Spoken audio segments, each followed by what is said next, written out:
A man in Colorado is the first human in the U.S. to test positive for bird flu, the Centers for Disease Control announced Thursday.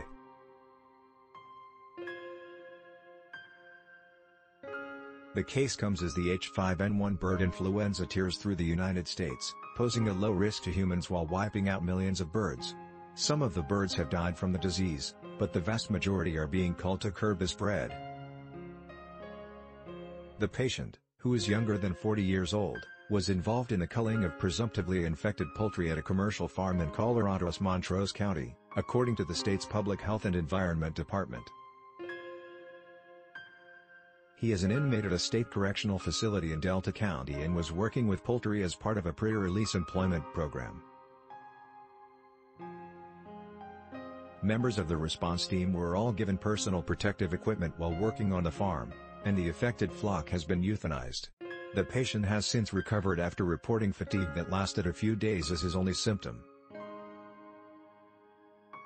He was treated with oseltamivir, which is an antiviral influenza medication, commonly sold under the Tamiflu brand.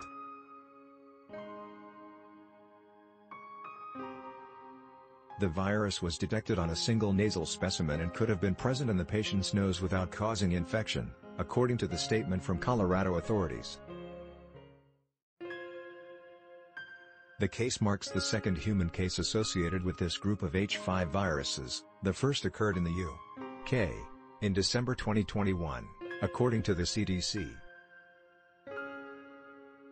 The first patient lived with a large number of birds that became infected with H5N1, according to the World Health Organization.